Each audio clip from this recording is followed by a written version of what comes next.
오늘 이럴 때는 한번 기립박수 한번 하는 것도 괜찮을 것 같은데, 제가 지난번에 이 기립박수 하는 교회가 됐으면 좋겠다고 그렇게 말씀을 드렸는데 아무도 안 일어나시네요.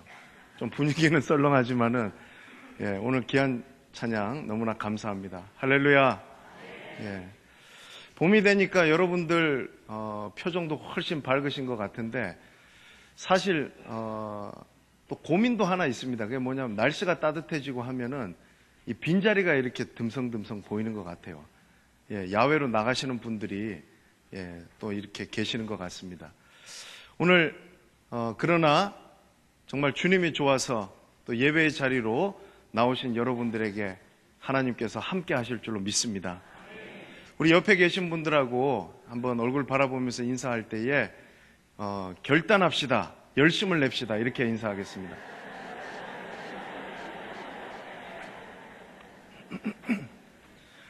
그 일부 때도 제가 이야기했는데, 이 경상도 분들은 이거를 이제 쉽게 말하면 단디해라 뭐 이런 말 아니겠습니까? 옆에 계신 분들한테 한번 이야기해 줘 보세요.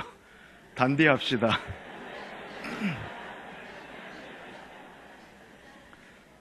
아니, 제가 이제 이 말이 어떠한 의미인지는 명확하게 모르는데, 며칠 전에 운전하면서 오다 보니까 택시 그 뒤에 보니까 단디해라 안전띠 이렇게 돼 있더라고요. 똑바로 하라 그 말인가요? 확실히 하라? 예? 뭐 그냥 여러분들이 알아들으시면 됩니다. 여러분, 제 얼굴이 어떻게 보이십니까 오늘? 예? 아니, 제가 이제 묻고 싶은 거는, 제가 요즘 거울 보기가 두렵습니다.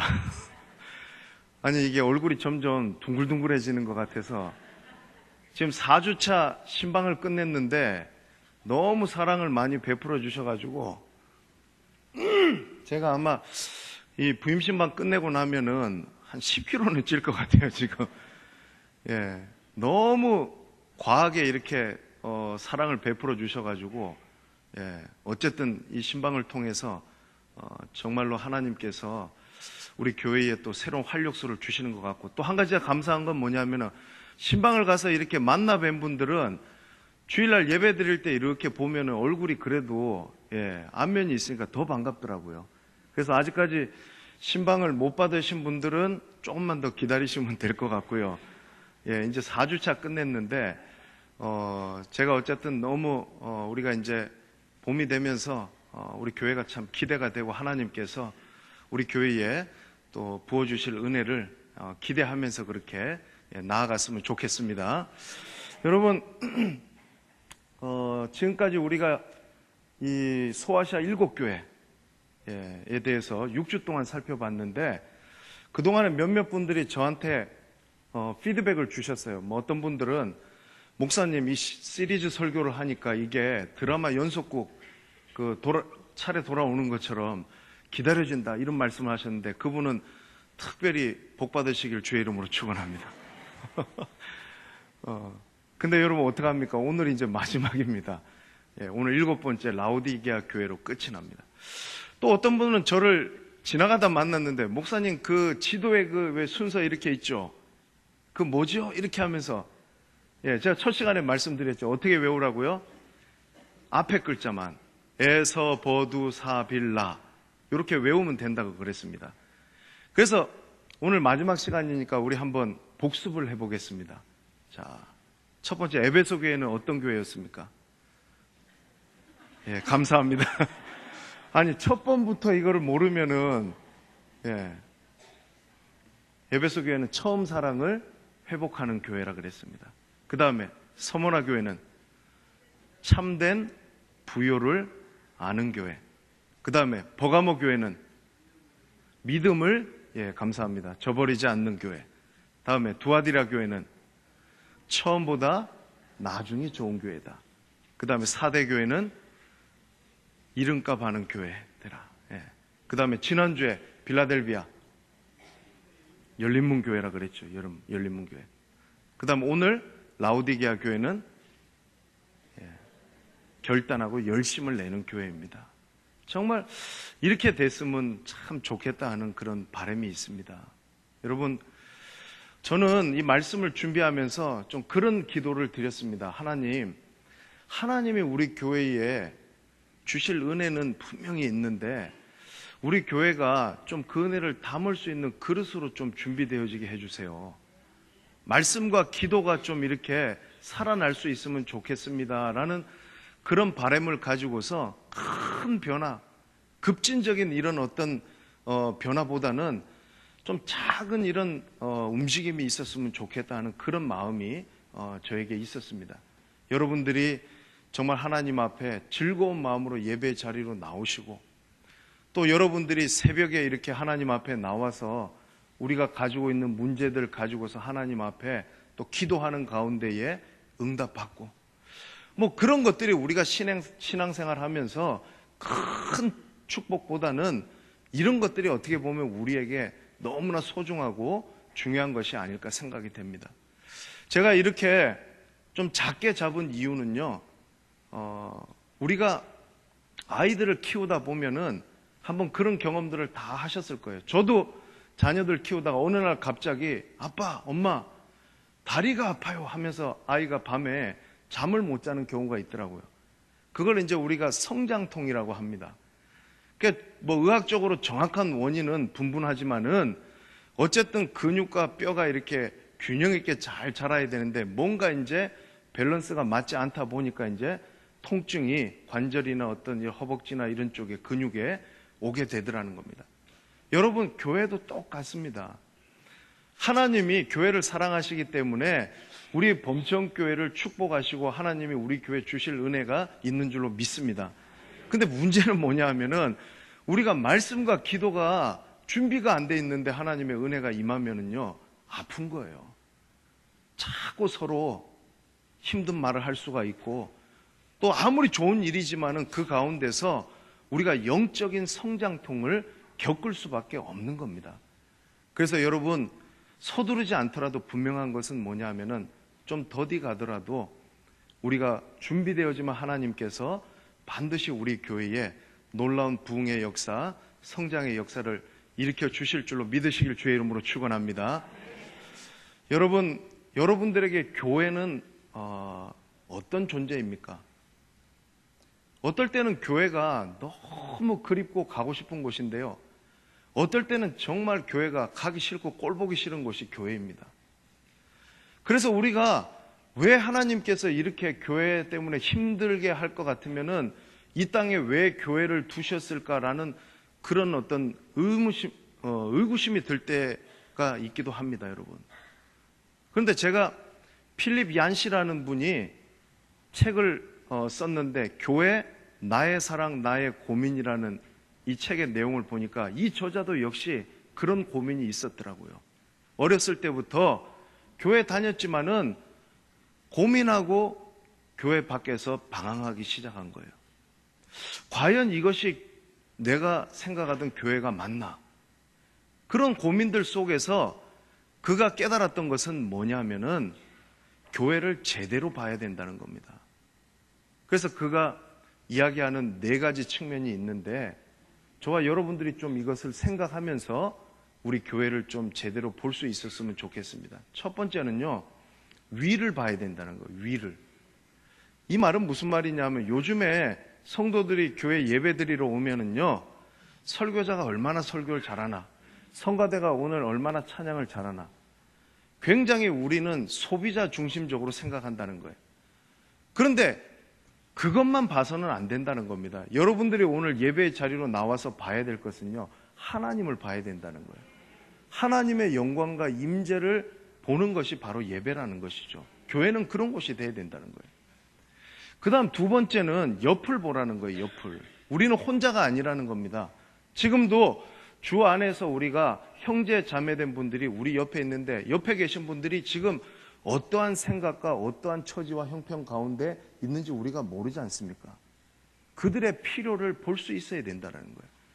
그게 여러분 교회라는 거예요. 그리고 3번째는 밖을 보라고 했습니다. 교회는 우리들만의 리그가 아닙니다. 우리끼리 좋아하고 우리끼리 즐거워하고 끝. 그게 아니라 교회는요, 저 밖에 있는 사람들을 돌보고 그들을 섬겨야 된다는 겁니다. 하나님께서 분명히 우리 교회에 그 사명을 주신 줄로 믿습니다.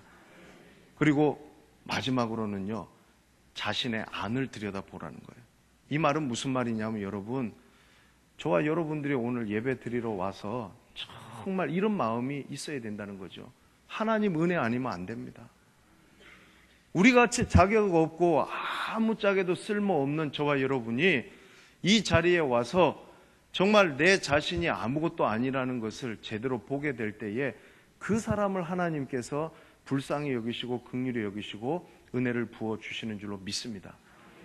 교회는 이렇게 네 가지 측면에서 제대로 바라봐야 된다는 겁니다. 여러분, 교회는 결코 만만한 곳이 아니고 쉬운 곳이 아닙니다.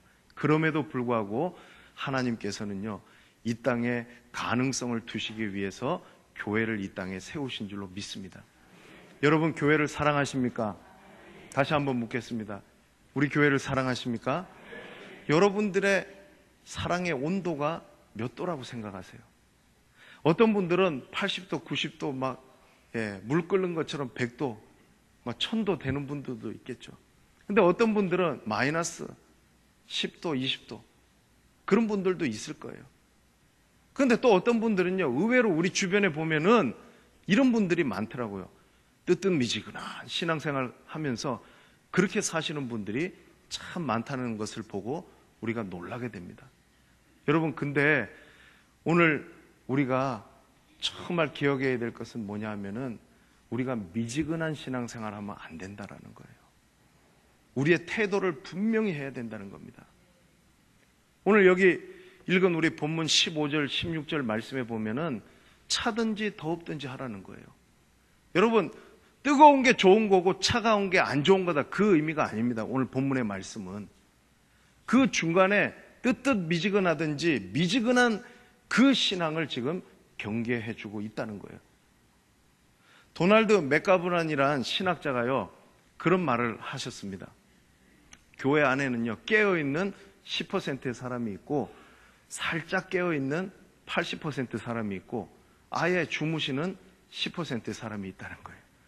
근데 여러분, 깨어있는 이 10%는요, 누가 시키지 않아도 자기 스스로 기도하고 전도하고 은혜 누리면서 잘하는 분들이에요.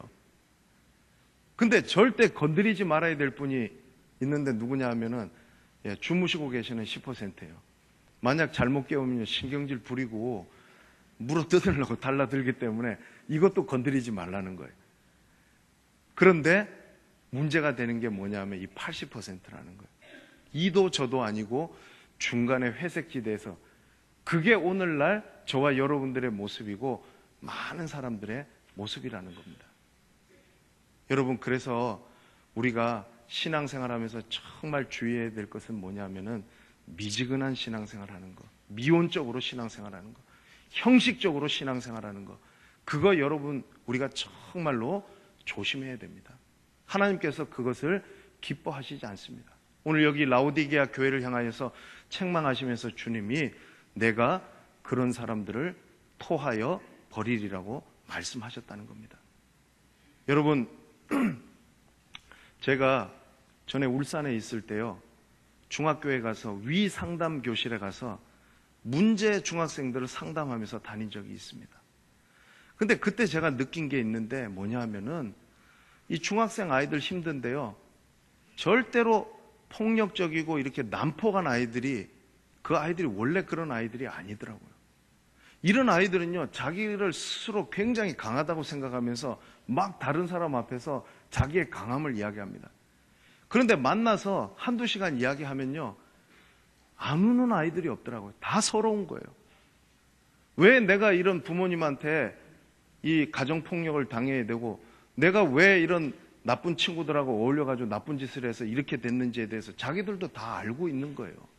그래서 그 부분을 건드려주면은 정말 서럽게 울고 그 부분에 대해 가지고 정말 이 아이들이 자기의 마음을 내놓는 것을 제가 경험을 했습니다.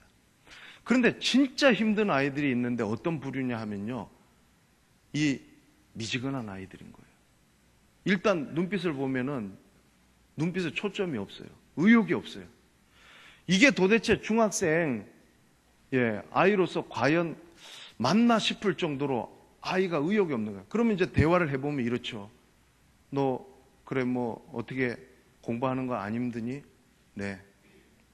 너 그래 왜 어쩌다가 여기 왔어? 너 이렇게 하면 어떻게 해? 막 물어보고 제가 계속 5분 10분 이야기합니다. 그러면 딱 하는 말이 뭐냐면 아니요.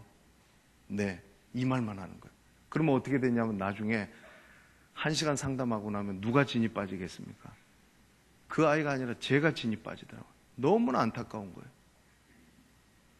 여러분 만약에 주님은 정말 안타까운 심정으로 우리에게 네가 차든지 더웁든지 하기를 원한다고 말씀하고 계시는데 저와 여러분이 이와 같다면 얼마나 주님 보실 때에 이 모습이 우리 주님 앞에 아픈 모습이겠냐는 거예요.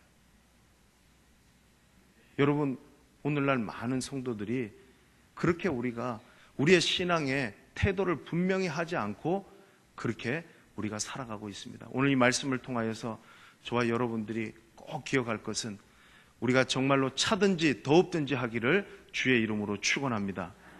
여러분 우리의 신앙이 분명해질 때에 하나님께서 우리에게 그 신앙을 우리가 회복하게 하실 줄로 믿습니다. 여러분 왜 이 미지근한 신앙이 문제냐 하면요, 이 미지근한 신앙은 아무 쓸모가 없기 때문에 그런 거예요. 오늘 이 라오디게아 교회는요 어떤 지리적 위치 가운데 있었냐 하면은 이 라오디게아 교회는 굉장히 상업적으로 경제적으로 아주 부유한 도시였습니다. 그런데 한 가지 부족한 게 있었는데 그게 물 문제였다는 거예요. 그래서 이 물을 끌어오기 위해 가지고 북쪽으로 약 한 10km 정도 떨어진 곳에 히에라볼리라는 곳에서 온천수를 끌어왔습니다. 이 온천수는 치유하거나 이렇게 또 치료하는데 아주 유용한 물이었어요. 그리고 또 골로세라고 하는 곳에서 동쪽으로 16km 떨어진 곳에서 아주 차가운 물을 끌어와가지고 식수로 쓰려고 그 물을 가져와야만 됐습니다. 그런데 문제는 뭐냐 하면은 거기서는 뜨거운 온천수였고 저기서는 차가운 식수였는데 이 물이 라오디게아까지 도착하고 난 다음에 어떻게 변했냐 하면은 아주 미지근한 물로 바뀌어버렸다는 거예요. 그러니까 치료를 위해서도 쓸 수 없었고 식수를 위해서도 쓸 수 없었다는 것이 문제라는 것이죠. 지금 주님께서 말씀하시는 것이 바로 너희들의 모습이 바로 아무 쓸모없는 그런 모습과도 같다고 말씀하고 계시다는 것입니다. 오늘 이 말씀은 여러분 다른 사람에게 주시는 말씀이 아니라 저와 여러분들의 신앙이 만약에 미지근한 상태로 있다고 한다면은 그 미지근한 신앙 가지고는 우리가 주님 앞에 결코 쓰임받을 수 없고 아무 쓸모없다는 것을 말씀해 주고 있다는 것입니다. 여러분 물이 얼마나 중요합니까? 커피를 우리가 제조할 때도요 좋은 원두가 있어야 되고 좋은 물을 써야 되지만은 바리스타들이 가장 중요하게 생각하는 것 중에 하나는 적정한 온도에서 커피가 제대로 맛을 낼 수 있다는 거예요. 여러분 집에서 라면 끓일 때에 끓지 않는 물을 가지고 만약에 거기다 라면 끓여보세요. 그 라면은 이 맛도 저 맛도 아닌 거라는 거예요.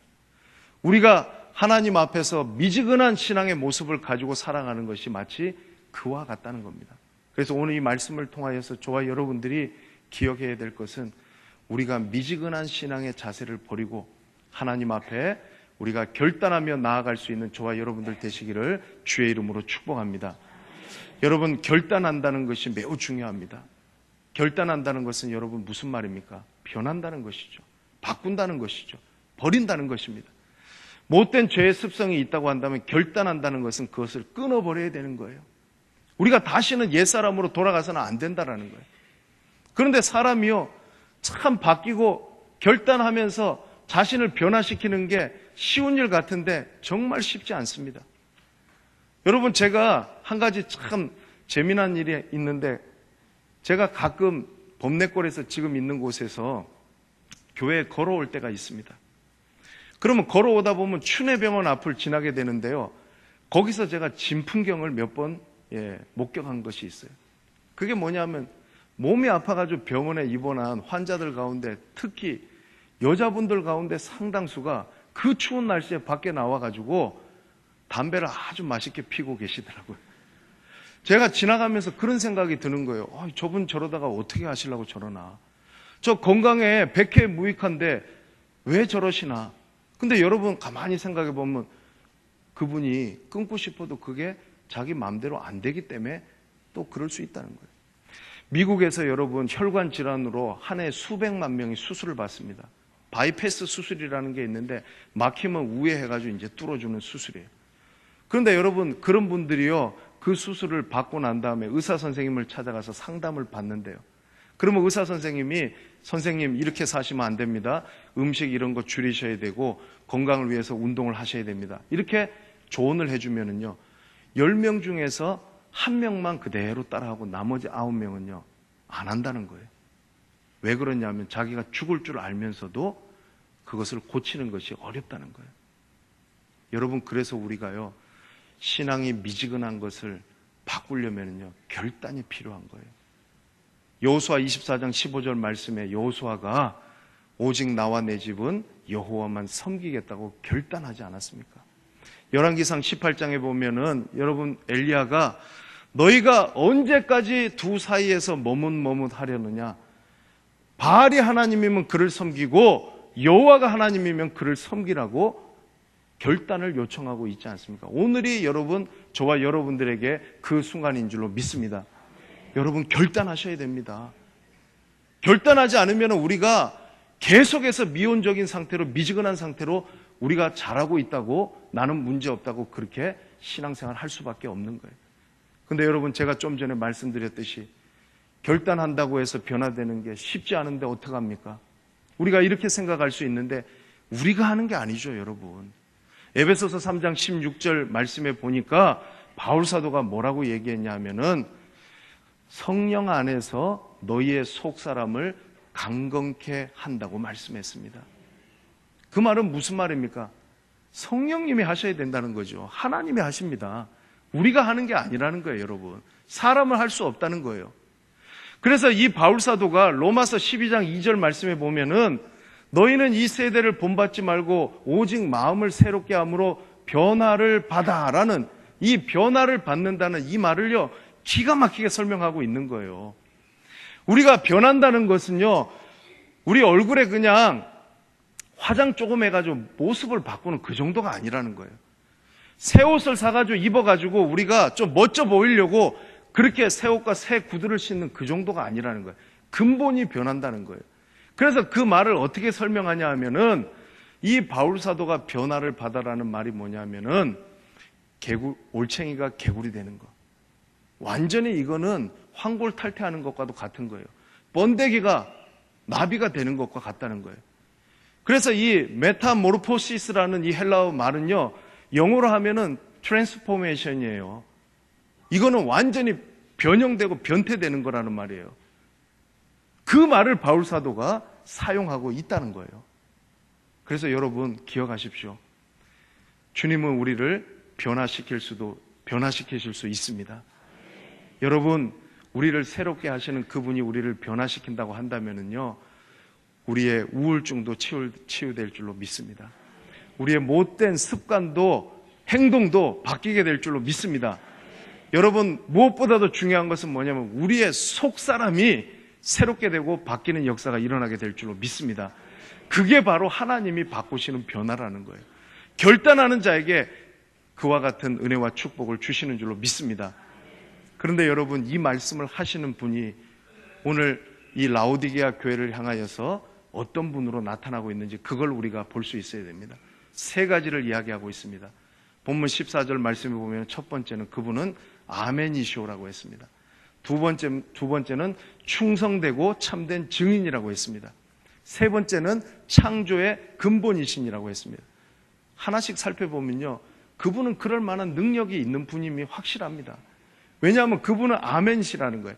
이 아멘이라는 말은요 이사야 65장에 나오는데 아멘의 하나님이라는 말이 나오는데 그 말은 다른 말로 하면 뭐냐면은 진실된 하나님, 진리의 하나님이라는 거예요. 그래서 제가 정말로 우리 성도님들 보면서요 아무 때나 아멘하고 아무것도 모르고 아멘하는 분들 보면 제가 좀 답답하고 화가 납니다. 제대로 알고 아멘하셔야 돼요. 왜냐하면 아멘만 잘해도요 하나님의 축복이 넝쿨째 굴러 들어오기 때문에 그래요. 여러분 옛날에 우리 연세대학의 황수관 박사님 한때 많이 간증하며 다니시면서 그분이 책도 썼지 않습니까? 박사님 아멘약 주세요. 환자들에게 그분이 이야기했던 게 뭡니까? 이 환자들이 믿음으로 아멘을 고백할 때에 의학적으로는 과학적으로는 설명이 안 되지만은 그 안에서 신비한 약이 분비가 된다는 거예요. 그래서 고침을 받는 역사들이 일어나게 되더라는 거죠. 그래서 여러분, 저와 여러분들이요, 아멘을 하실 때는 이 마음을 실어서 아멘을 하셔야 돼요. 그게 뭐냐면 진실된 하나님, 아멘의 하나님, 진리의 하나님, 하나님이 말씀하시면은 그대로 될 줄 내가 믿습니다. 아멘. 그러면은 그 안에서 그 하나님께서 그 축복을 우리에게 그대로 주시는 줄로 믿습니다. 그런데 내가 그게 믿어지지 않고 제대로 알지 못하는데 그냥 누가 이야기하니까 주문 외우듯이 아멘 아멘 장난처럼 어디 가서 아멘 하면요, 그 축복이 내 축복이 될 수가 없다는 거예요. 우리 하나님은 그 라오디게아 교회를 향하여 말씀하시는 그 주님은 아멘의 하나님이신 줄로 믿으시기를 바랍니다. 여러분, 오늘 말씀 듣다가요, 정말 하나님께서 저 말씀 나에게 주시는 말씀이구나, 내가 저렇게 살면은 내 삶에도 정말로 하나님의 놀라운 은혜와 축복이 임하겠구나 하면은 여러분들이 큰 소리로 아멘 하시기를 축원합니다. 그러면 하나님께서 그대로 이루어 주시는 거예요. 그분은 여러분 충성되고 참된 증인이라 그랬어요. 이 요한계시록 말씀에 보면은 충성된 증인 안디바도 있지만은요, 충성된 증인은 바로 어린 양 예수 그리스도입니다. 충성되다는 말은요, 거짓이 없고 위증을 하지 않는다는 말입니다. 그분은 사실만 말씀합니다. 그 말은 다시 말하면 뭐냐면 그분이 말씀하시는 것은 반드시 이루어지게 된다는 것이죠. 믿으시길 주의 이름으로 축원합니다. 하나님이 말씀하시면 물이 변하여 포도주가 되는 줄로 믿습니다. 하나님이 말씀하시면은 천지가 이루어진 줄로 믿습니다. 그 말씀대로 이루어 주신다는 것이죠. 근데 그분이 어떤 분이냐 하면은 창조의 근본이시라는 거예요. 이 아르케라고 하는 헬라 말은 뭐냐면 으뜸이다, 근본이다, 근원이다 말이에요. 여러분, 우리 인간의 근원이 어디입니까? 원숭이입니까? 아니면은 저 거슬러 올라가면은 알 수 없는 어떤, 아니죠, 여러분. 성경이 말하는 창조의 근본은 바로 우리가 바로 하나님이시라는 거예요. 그래서 여러분, 우리가 주인이라고 피조물된 우리가 창조주 되려고 하지 마십시오. 창조의 근본이신 그분께서 저와 여러분들을 다스려 주시기를 주의 이름으로 축원합니다. 그 주님께서 지금 라오디게아 교회를 향하여서 말씀하고 계시다라는 거예요. 그런데 여러분, 오늘 말씀에 보면은요, 이 라오디게아 교회의 성도들의 문제가 있었어요. 그게 뭐냐면 오늘 본문 17절 말씀이에요. 이 말씀 우리 같이 한번 읽어보겠습니다. 시작.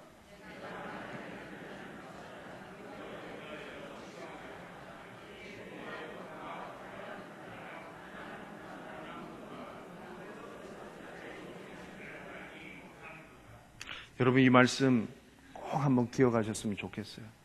주님이 이렇게 말씀하시는데 라오디게아 교회 성도들은 뭐라고 얘기했냐면은, 아니에요 주님, 우리는 부자고 부유하기 때문에 부족한 것이 없습니다, 이렇게 얘기한 거예요. 사실 그랬습니다. 여러분, 이 라오디게아 지역이 얼마나 부유했던지요, 한 번은 지진이 일어났어요. 그러면 지진이 일어나면 중앙 로마 정부에서 지원금을 보내가지고 재건을 도왔는데, 이 라오디게아는요, 로마 중앙정부의 원로원의 도움을 받지 않고 자기들 스스로 재건을 할 정도로 부가 쌓여있던 도시였다는 거예요. 자, 그러면 여러분, 뭐가 문제입니까? 자기에게 있는 것이 많다고 생각하니까 남을 우습게 여기는 거예요. 프라이드가 엄청 강한 거예요. 여러분, 우리 주변에도 간혹가다 그런 분들 있습니다. 다른 사람한테 나는 아쉬울 거 하나도 없기 때문에 세상 겁나는 것 없이 그렇게 사는 분들이 있어요.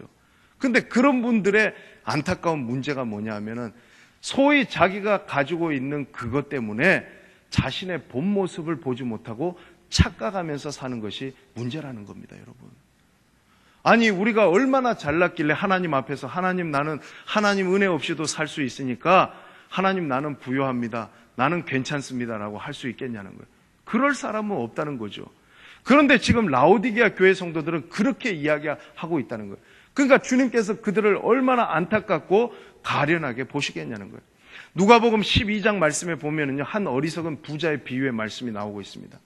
한 부자가 쌓을 곳이 없도록 재물을 쌓았습니다.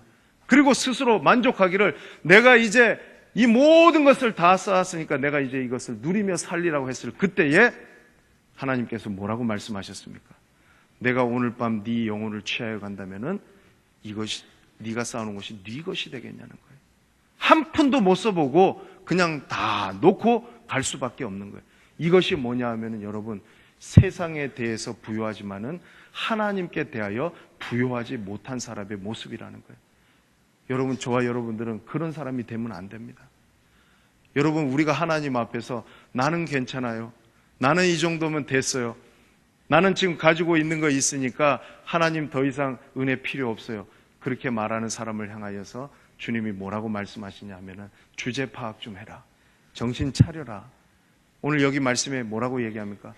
네가 벌거벗은 것과, 여기 17절 말씀에 보면은 가난한 것과 눈먼 것과 가련한 것과 벌거벗은 것을 네가 모르는구나. 여러분, 하나님이 보실 때 저와 여러분들은요, 어떻게 보면 영적인 거린과도 같고 파산 상태와도 같은 사람이 있을 수 있다는 거예요. 이거는 지금 여러분, 우리가 가지고 있는 세상적인 물질의 관점에서 보는 게 아니에요. 어떤 분들이 정말로 많은 것을 누리며 살 때에는 그게 감사한지 몰랐는데 나중에 그거 다 잃어보니까 감사가 나온다는 그런 말씀을 하시더라고요. 그 말의 의미가 여러분 뭔지 아십니까? 가치관이 바뀌고 관점이 바뀌었다는 거예요. 전에는 내 관점에서, 내 가치관에서 보니까 이게 최고인 줄 알고 그것만 믿고 살았는데, 이제는 하나님의 관점에서 보니까 나에게 필요한 것이 무엇인지를 제대로 알게 되었다라는 거예요. 하나님 앞에 저와 여러분들은 그런 사람들이 돼야 될 줄로 믿습니다. 여러분, 절대로 우리가 물질적으로 부유하다고 해서 영적으로 우리가 풍족한 사람이 아니라는 거예요. 지금 내가 하나님 앞에 벌거벗고 있고 눈이 멀어 있고 우리가 정말 가련해 있고 가난해 있다고 한다면은 우리는 어디에 정말로 우리의 관심을 두고 살아가야 될지, 우리의 신앙의 자세를 우리가 오늘 이 시간을 통해서 하나님 앞에 바르게 정해야 된다는 거예요. 그래서 여러분, 그 주님께서 이 라오디게아 교회 성도들을 향하여서, 우리를 향하여서 주시는 치료책이 나옵니다. 오늘 본문 18절 말씀에 보면은요, 읽지는 않겠습니다. 내가 너를 권하노니 내게서 세 가지를 사라고 했는데 한번 따라서 하겠습니다. 불로 연단한 금, 흰옷, 안약. 여러분, 이거 꼭 기억하세요. 여기 말씀에 보면 3번 연거푸 나오는 게 사라는 거예요. 사라는 거. 구원을 사라는 말은 아니죠, 여러분. 구원은 은혜로 주어지는 거잖아요. 근데 여기서 사라는 것은 뭐냐면, 구원 이후에 우리가 살아가는 동안에 여러분, 우리가 영적인 신앙생활을 위해서는 대가를 치러야 된다는 걸 말하는 거예요. 자꾸 우리가 여러분 공짜만 바라고 쉽게 그렇게 값싼 은혜로 신앙생활을 하려고 하면 안 된다는 거예요. 그런데 여러분, 여기서 사라고 하는 이 말에 더 중요한 게 하나 붙어 있는데 그게 뭐냐면 내게서 사라고 했어요. 내게서. 내가 누굽니까? 예수 그리스도, 그분이시라는 거예요. 이 말은 다른 말로 하면 여러분, 모든 영적인 좋은 것들은 다 예수님께로부터 옴을 믿으시기를 바랍니다. 여러분, 금도 주님께로부터 옵니다. 옷도 주님께로부터 옵니다. 안약도 주님께로부터 온다는 거예요. 다른 데서 찾지 마시라는 거예요. 그것을 내게서 사라고 주님이 말씀하셨습니다. 그러면 여러분, 불로 연단한 금은 어떤 거죠, 여러분? 여러분, 순금은 불순물을 얼마나 제거했느냐에 따라 가지고 값어치가 올라가는 거예요. 여러분, 저와 여러분들이 이 땅 가운데 살면서 성도의 값어치가 올라가는 것은 뭐냐면 거룩하고 순결한 삶을 통해서예요. 그럼 하나님께서 우리를 어떻게 거룩하고 순결하게 만드시느냐? 그건 뭐냐면은 고난과 연단을 통해서 만드신다는 거예요. 믿으시길 바랍니다. 그러면 우리가 그 고난과 연단을 통해서 욥과 같이 되는 거예요. 나의 가는 길을 오직 그가 아시나니 그가 나를 단련하신 후에 내가 순금같이 나오리라고 욥이 고백했다는 거예요. 그래서 여러분, 정말로 우리가 하나님 앞에 고난을 통하여서 연단받는 것을 두려워하지 않으시길 주의 이름으로 축원합니다. 고난도 우리에게 유익이고 축복인 줄로 믿습니다. 그 다음에 여러분, 흰 옷을 입으라는 거예요. 아담과 하와가 범죄하고 난 다음에 깨달았던 건 뭐냐면 부끄럽다는 거예요. 죄를 지은 사람들은 수치를 가리고 싶어 하는 거예요. 그런데 그들이 만든 무화과 나무 잎으로 만든 것까지는 가릴 수가 없어요. 하나님께서 가죽옷을 지어 입히셔서 그들의 수치를 가려주셨다는 거예요. 저와 여러분들의 죄와 허물의 수치는 오직 예수 그리스도 그분의 옷을 입는 것 외에는 달리 방법이 없는 줄로 믿습니다. 변화산에 올라갔을 때 예수님의 모습이 세상에 있는 그 어떤 것보다 희어져서 비교할 수 없을 정도로 희게 되었다고 했는데, 우리의 모든 죄와 허물들은 오직 주 예수 그리스도의 그 흰옷을 통하여서 가려움 받게 되는 줄로 믿습니다. 그리고 여러분, 마지막 세 번째 안약을 사라는 거는요, 이 라오디게아 지역에는 의과대학이 있었기 때문에 여러분, 이 안약이 아주 좋은 안약이 있었다고 합니다. 근데 여기서 말하는 거는 육신의 눈을 좋게 하라, 그 말은 절대 아니죠. 여기서 말하는 것은 무엇이냐 하면은 여러분, 영적인 눈을 좀 뜨라는 거예요. 영안이 열려야 된다는 거예요. 여러분, 왜 미지근한 신앙생활 하느냐? 가만히 보면은 보지 못하기 때문에 그렇더라고요. 하나님의 그 영적인 세계의 신비로움과 그 풍요로움을 보지 못하니까 여기가 좋다는 거예요. 맨날 여기가 좋사오니 하면서 그리 나아가기를 주저하는 거예요. 세상에 한 발 걸치고 또 하나님 앞에 한 발 걸치고 양다리 걸치면서 그것을 좋아하면서 살아가는 게 바로 미지근한 신앙의 특징이라는 거예요. 그런데 여러분, 영안이 열린 사람은요, 이 세상에 있는 것들이 좋아 보이질 않는 거예요. 하나님 안에 있는 그 영적인 것들이 더 좋아 보이는 거예요. 그 세계를 볼 수 있는 사람은 절대로 이 땅의 것들을 여러분 추구하지 않는다라는 겁니다. 여러분들의 영안이 열리게 되길 주의 이름으로 축원합니다. 예수님께서 여러분의 눈을 뜨게 해주시기를 축원합니다. 나면서부터 안진뱅이 된 자의 그 문제를 해결해 주시고, 나면서부터 송영된 자의 문제를 해결해 주신 그 주님이 왜 해결해 주셨습니까? 그 사람 죄 때문이 아니라는 거예요. 봐야 되는데 죄로 말미암아서 어그러져 있는 그 세상을 주님께서 다시 회복시키시고 그 주님께서 고치신다는 것을 보여주시는 거예요. 그렇다고 한다면 우리의 영적인 보지 못하는 눈도 예수님께서 고쳐주셔야 될 줄로 믿습니다. 영안이 열려야 된다는 거예요, 여러분. 그리고 그 주님께서 하시는 말씀이 여러분 19절 말씀에 또 하나 아주 중요한 말씀을 하고 계시는데, 내가 너를 권하고 책망하여 경계한다라는 거예요. 여러분, 사랑한다고 해서 그냥 다 눈 감아주고 아무 말 안 하는 게 사랑하는 게 아닙니다. 우리 주님께서 저와 여러분들 사랑하시면요, 때로는 아프지만 책망하십니다. 때로는 아프지만 치세요. 왜? 깨닫고 돌이키면 그게 더 좋은 축복으로 바뀌기 때문에 그런 거예요.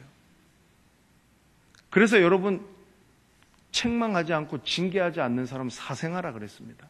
친아들은 반드시 부모가 책망하고 징계한다는 거예요.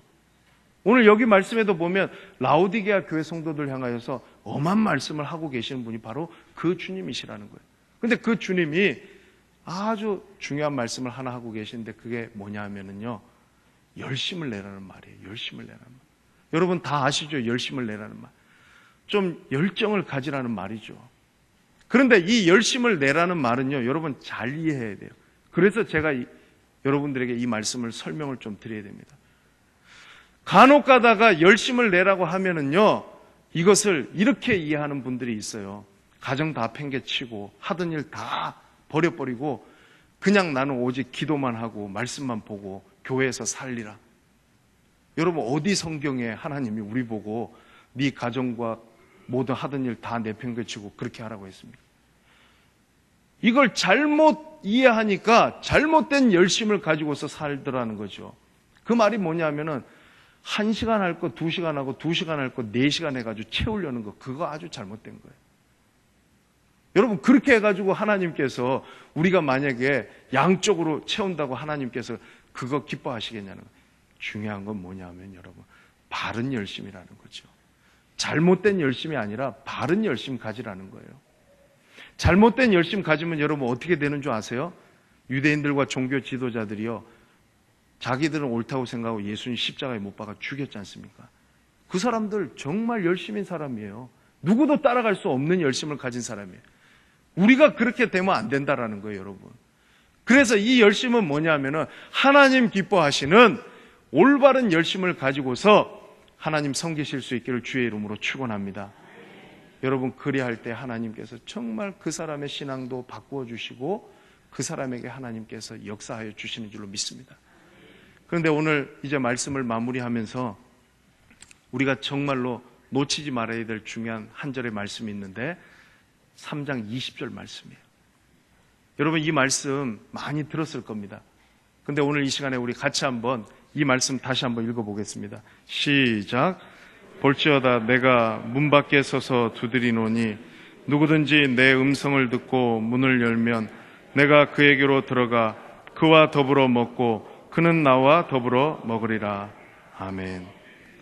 여러분, 이 말씀 주로 우리가 어디서 들었냐 하면요, 사형리나 브릿지 예와 가지고 불신자들 전도할 때요, 우리가 이 말씀 가서 뭐라고 얘기합니까?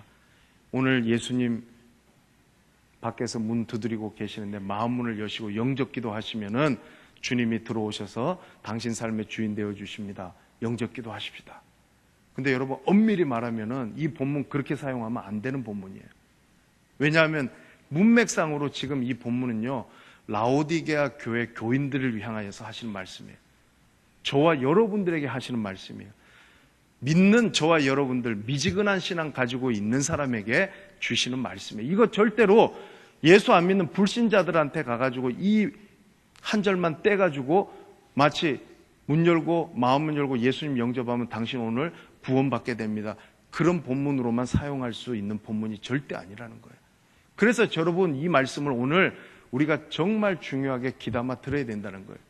여러분, 은혜 받는 사람의 특징이 있는데 그 사람은요, 절대로 그 말씀을요 다른 사람에게 적용시켜서 생각하지 않습니다.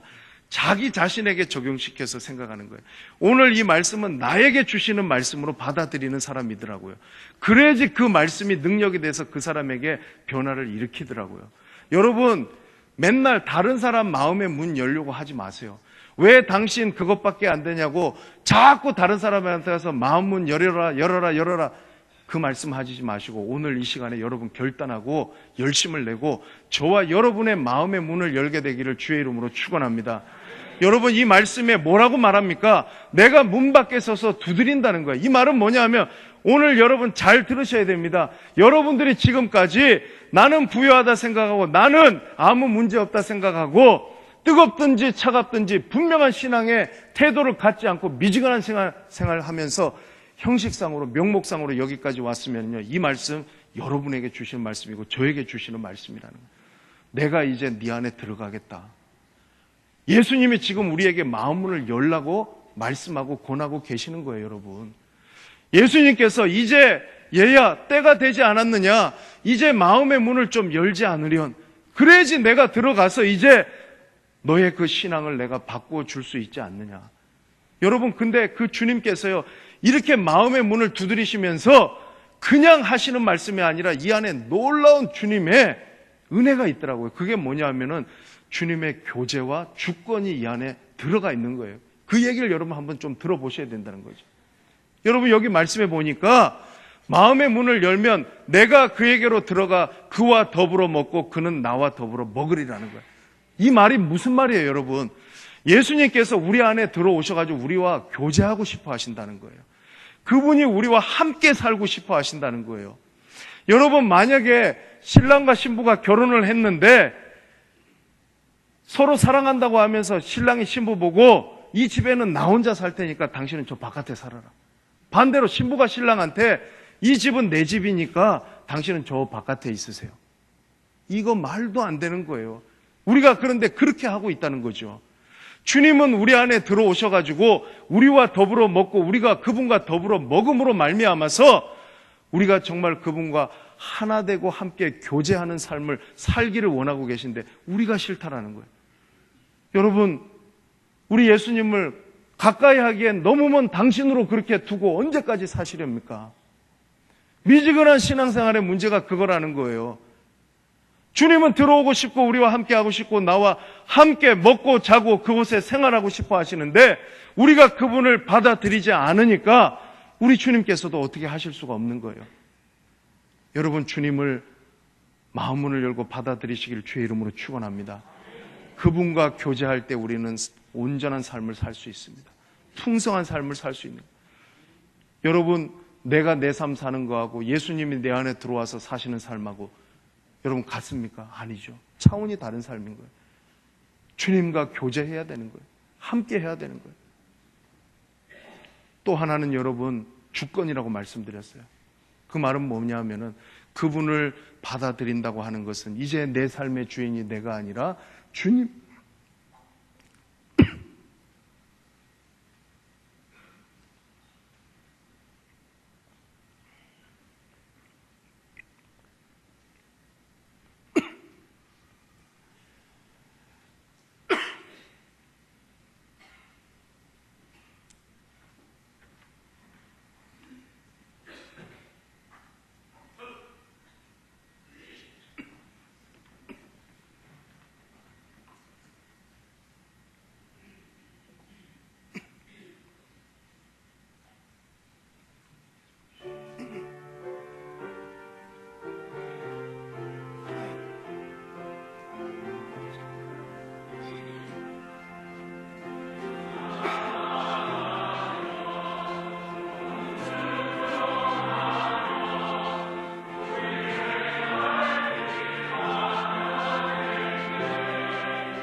하시리라.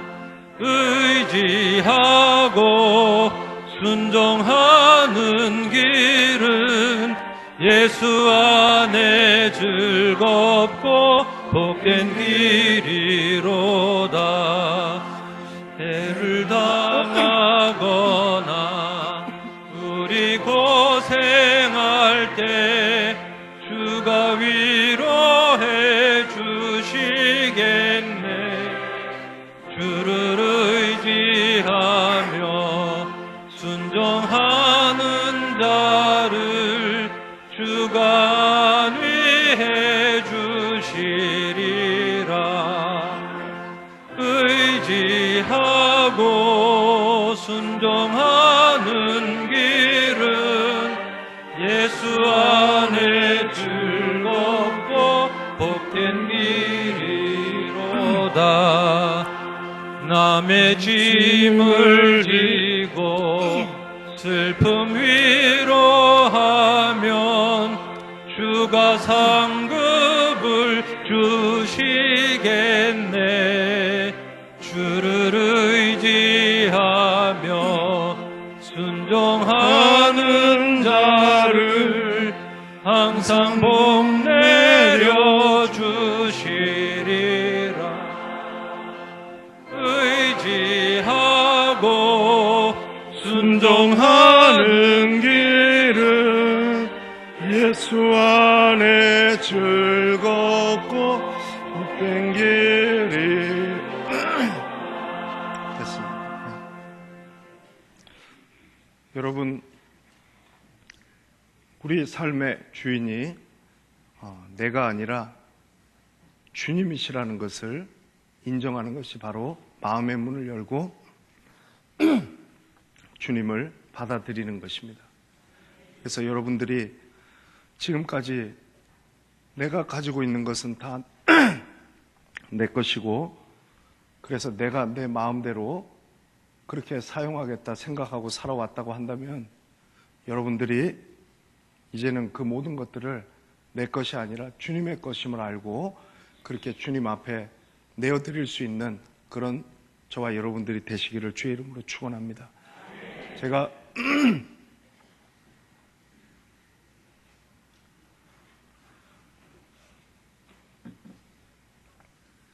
시간이 가도 이 말씀을 하나 더 드리고 싶은 게 있는데